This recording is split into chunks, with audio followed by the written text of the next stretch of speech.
long before the world learned to measure happiness through surveys and scientific formulas. There existed a place where calmness flowed like spring water, and joy grew quietly in the spaces between everyday moments. Japan, an island nation shaped by storms, mountains, and centuries of tradition, learned something precious. True happiness is not loud, and real peace does not arrive all at once. It is built quietly, like a garden where every stone, leaf, and breath has a purpose. This story begins with a man who traveled across continents, chasing peace like a bird that always flew just out of reach, until he finally discovered it in the most unexpected ways. His name was Daniel, a 35-year-old graphic designer from New York.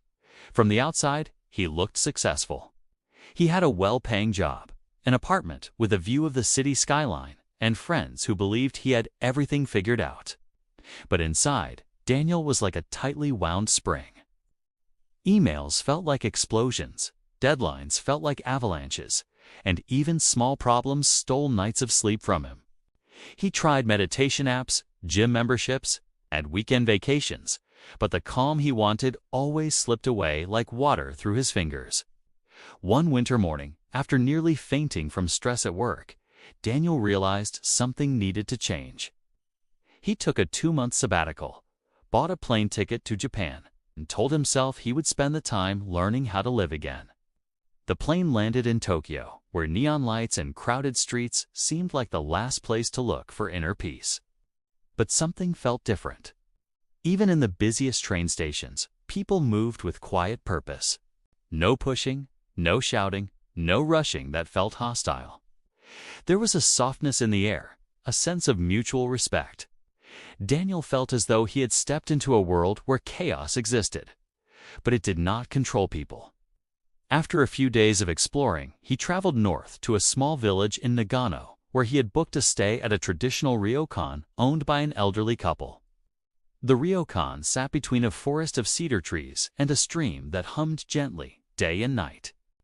The owner, a kind man with white hair named Mr. Aoki, welcomed him not with the usual formality of hotels, but with an almost fatherly warmth. "Here," Aoki said with a smile, "we live slowly."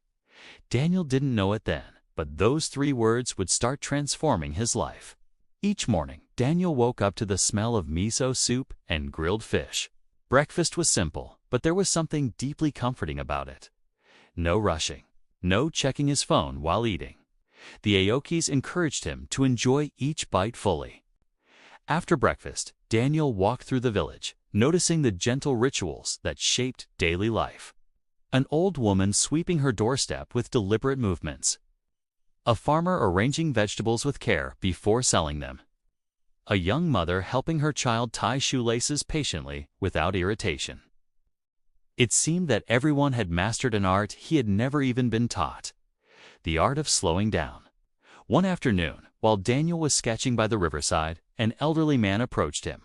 He introduced himself as Kenji, a retired schoolteacher known in the village for his kindness and wisdom. Kenji sat beside him and asked what brought him to Japan. Daniel confessed everything: the stress, the burnout, the unhappiness he couldn't explain. Kenji listened without interrupting, then said something that stayed with Daniel forever. Happiness is not something you chase, it is something you notice. To illustrate his point, Kenji invited Daniel to join him the next morning. They met at dawn and walked into the forest. The air was crisp, and a soft mist clung to the ground. Kenji led him to a narrow path that wound through ancient trees. "Shinrin-yoku," he said. "Forest bathing, not exercise, not hiking, just being." They walked slowly, breathing deeply. Daniel felt odd at first. He wasn't used to doing nothing intentionally. But slowly, his senses sharpened. The smell of moss, the sound of flowing water, the gentle crunch of leaves underfoot. For the first time in years, Daniel felt his shoulders drop. It was as if the forest itself was pulling the stress out of his body. They sat on a fallen log, and Kenji showed him a small notebook filled with simple observations, dates, weather, the names of birds he had seen. "I call this my gratitude log," he said. "Not because I force myself to be grateful, but because writing helps me notice small joys." Daniel decided to try it. That night, he wrote about the warmth of tea on his hands, the comfort of clean tatami mats, and the sound of the river outside his room. These were tiny things, but somehow they made him feel grounded. He realized how much beauty he had been ignoring all his life. Days turned into weeks. Daniel learned more secrets rooted in Japanese culture. He discovered Ikigai's reason to wake up every morning. For Mr. Aoki, it was taking care of guests. For his wife, it was tending to her garden. For Kenji, it was teaching the wisdom he had gathered over the years. Ikigai wasn't a big purpose or a grand achievement. It was the quiet joy of doing something that makes the heart feel fulfilled. Daniel began sketching again, not for clients, not for deadlines, but simply because it made him happy. He learned about ichi-go, the idea that each moment happens only once. Every conversation, every cup of tea, every sunrise is unique and will never come again. This made Daniel slow down and appreciate moments instead of rushing through them. One evening, he sat with Kenji, watching fireflies rise over the rice fields. Neither spoke, but the silence felt rich, almost sacred. Daniel felt a kind of peace he had never known before. He also learned the value of minimalism, not the trendy kind, but the genuine philosophy of owning only what adds value to life. His ryokan room had very little: a futon, a lamp, a sliding door, and a single flower in a vase. Yet the space felt complete.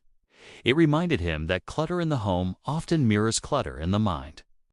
When Daniel returned to his room after a long walk, he felt a clarity he had been missing for years. But the most powerful secret came from something unexpectedly simple. One afternoon, while helping Mrs. Aoki prepare tea, he noticed how carefully she moved. Every gesture, from pouring water to placing cups, was unhurried and graceful.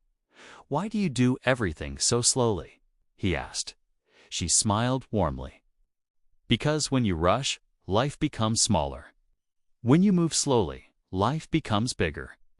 Her answer unlocked something inside him.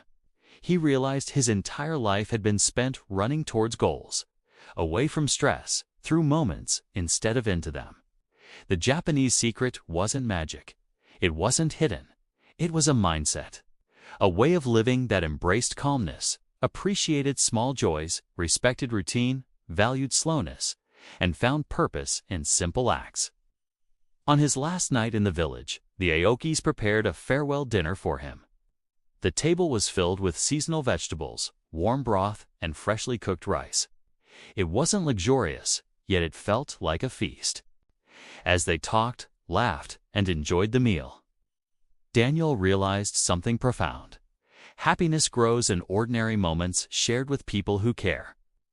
Before he left the next morning, Kenji handed him the small notebook he had used for years. "A new chapter," he said. "Write your piece into it." Daniel hugged him, overwhelmed by gratitude. When Daniel returned to New York, the city hadn't changed, but he had. He no longer rushed through mornings. He made tea slowly, savoring the rising steam. He walked instead of taking taxis whenever he could. He kept his apartment simple and clean. He wrote in his gratitude log every night. And whenever life felt heavy, he remembered the cedar forest, the quiet river. And Kenji's words, "Happiness is something you notice." People around him started observing the change. His coworkers said he seemed more relaxed. His friends said he smiled more. His family said he finally seemed at peace. And for the first time in his adult life, Daniel felt genuinely happy, because his problems disappeared, but because he had learned how to live differently. The Japanese secret to being calmer and happier was not a secret at all. It was a collection of small choices. Slow down, breathe deeply, appreciate the moment, find purpose in simple things, and allow quiet joy to fill the spaces between our busy days.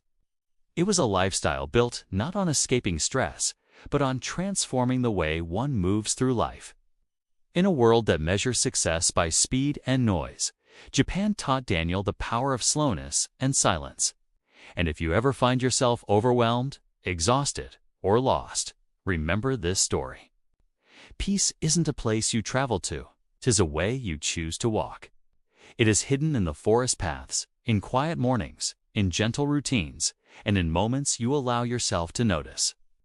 The world may not slow down for you, but you can slow down for yourself. And when you do, happiness will find you just as it found Daniel in that small Japanese village where life moved gently and every moment was treated like a treasure.